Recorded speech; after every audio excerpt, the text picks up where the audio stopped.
guys, and welcome to another Divi video. This is Jamie from System22 and webdesignandtechtips.com.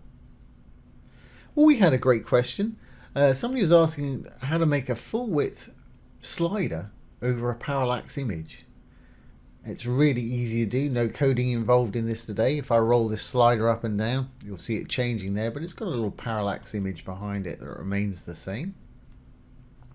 And that's a nice little eye-catching feature. Like I say, really easy to do, no coding involved in this today, so let's get started. I'm going to enable the visual builder to start on the front end.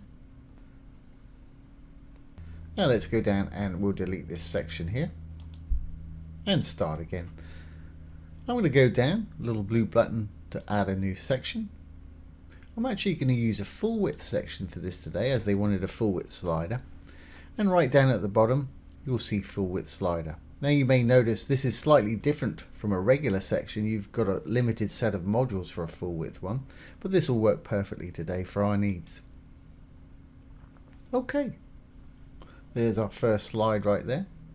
I'm going to delete that second slide, and I'm going to make my slider the height that I want it now. So I'm going to go over to design, come down to sizing, roll on down, and I'm going to go to height. I'm going to roll that back till it's about the size that I want it. I want a fairly skinny one, so I'm going to leave it about there. 379. Just round that up to 380. Great. Well, as you may have noticed, our little slide there at the top is not as visible as it was. So we need to adjust the back padding to put it where we want. So let's go down to spacing just below. Here's padding right there. I'm going to put a 0 in. That should bring it all the way up to the top. And there it is right there. So let's take it down. I'm going to give it, say, 75, see what that looks like. Yeah, I think that's going to work for me. You can adjust yours accordingly. And when we've put more slides in, you're going to have some navigation dots right about there if you choose to show them. Okay, that's kind of the size we want. Now, to create the effect that we actually want to use, I'm going to remove the background from here so it'll disappear white on white, and I'm going to put a parallax image in the actual section that it's sitting in. So let's do that. I'm going to go back to the content. I'm going to go into the slide itself. I'm going to roll down, and I'm going to take the background away. Great, let's just save that. Now let's go into our section and add the image that we want to add for the parallax background. Hit the little cog to go in there. I'm going to go to background. I'm going to go over to image. You've got color, gradient, image, or video. Let's add a background image. And I believe that's the one I used before. Great, well that works pretty well for me, but just below I want to use the parallax effect. And if we just roll down a little bit, this is actually true parallax, which will just move slightly. This is real parallax really, because you've got two things moving at slightly different speeds there, which is the definition of parallax pretty much. But for more drama, I'm going to switch it to what they call CSS parallax. And to me that's really fixed background, because if we look at this image in the background, it stays where it is. But that's pretty dramatic and I like that. So I'm going to use that on mine today. Use whichever parallax version you wish. So that works quite well. It's the size we want it. We've got the parallax image in there. So let's add some more slides and get it automated. So we'll save our section settings. Let's go back into our actual slider here. Dark tab for the module. And I'm simply going to clone this one. I won't edit that one, but I'll show you how to edit the next one. I'm going to hit the two little squares to edit it. Let's go in there now. Here's our second slide. Obviously, you want to change your title. Change your button text down here. And down below, obviously, your content and text. You want to change it here. Just like any text module, you can add links, bold, italicize. There's your links right there. Justify how you wish. Turn things from paragraph text into headings if you want to. but I'm going to leave mine just like that.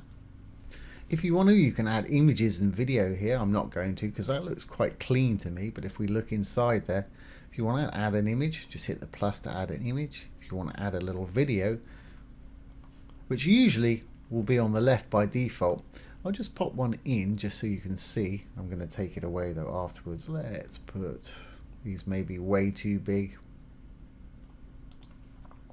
just for an example. As you can see, the image is in there. We'd have to adjust it to bring it up in line with ours. Or for products and things, that would be quite a nice little effect to have it bleeding out into the next section below. But as I mentioned, I'm not going to use an image for mine. Okay, let's move on down. Link, this is pretty important. If you've got a button going on, this is where you want to put your link where it is you want to take your visitors when they click on it. Now, if you want the whole slide itself or the slider module to take people somewhere, put your link in there. Always best practice, if you're linking to your own site, leave it in the same window. If you're linking off-site, open it in a new tab so that your site stays open. Okay, well, we've got 2 slides going on there. When you're happy with your second slide, just hit the check mark and we'll save our changes. And that takes us back to the main full width slider here. Okay, well, we're going to want to automate this. Obviously, you can add as many slides as you want here. No point in me adding more. So to automate it, let's go over to our design. And right down at the bottom there, you're going to find animation. Hit animation, automatic animation. Let's turn that to on. Now it'll roll around the slides every 7 seconds. I'm going to change mine to 5 seconds, which would be 5,000 milliseconds. Now, continue automatic slide on hover. By default, that's set to off. What that means is if you put your mouse over it, when we're on the front end, it'll actually stop rotating so people can read the slide and give them the chance to hit the button. If you want it to continue rotating every 5 seconds, even when the mouse is on it, you can switch that to on. And I'll just add here, we've made sliders in the past and the question always comes up. Somebody says, I haven't got the automatic animation on mine, I can't find it. Chances are, if that's the case, let's just save this. If I go back into this module here, chances are if you can't find that, you're in one of your slides rather than the main element. So make sure you're in full width slider settings, design,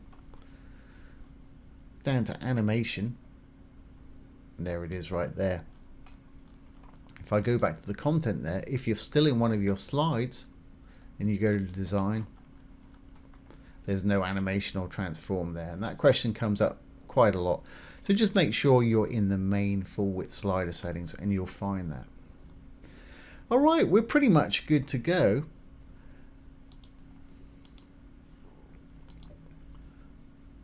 And have a look at the front end.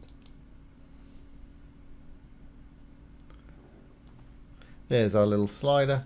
As we roll up the page, it's got that fixed background or parallax background, which works for me. Every 5 seconds, let's roll down a bit. It's going to roll around. There we go, there's the next one right there. When you put your mouse on it, it should actually stop. And you've got navigation arrows left and right, and there's the actual pagination dots at the bottom there.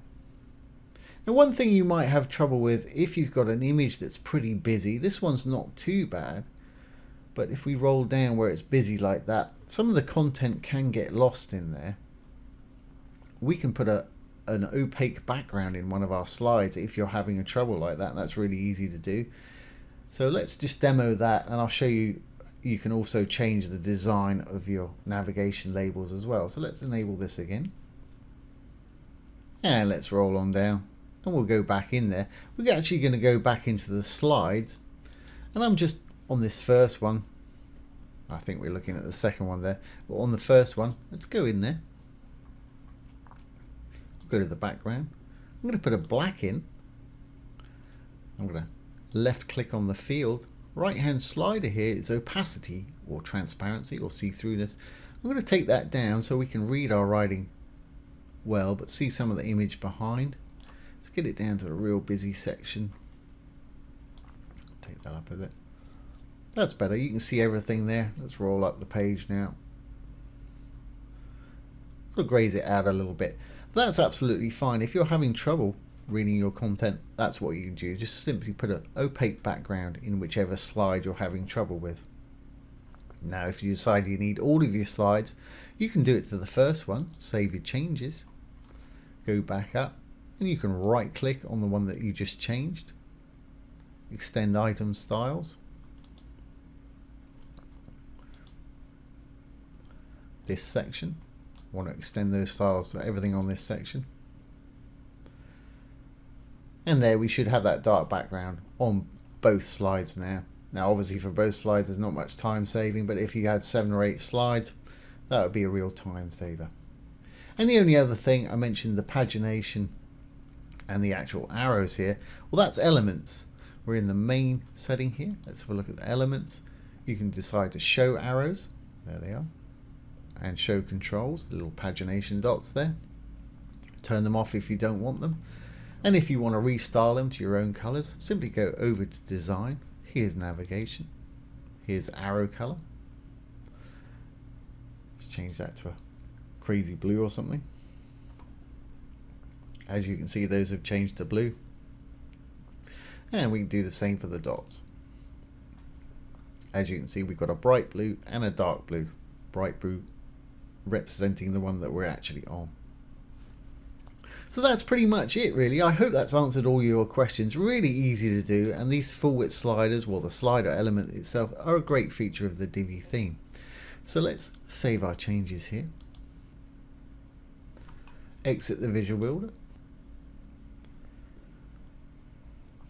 Roll on down. And there's our full width parallax slider.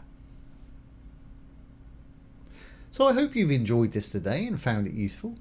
If you have, please give it a thumbs up, ring the bell, comment, share, and subscribe to our YouTube channel. Once again, this has been Jamie with System22 and webdesignandtechtips.com. Thanks for watching. Have a great day.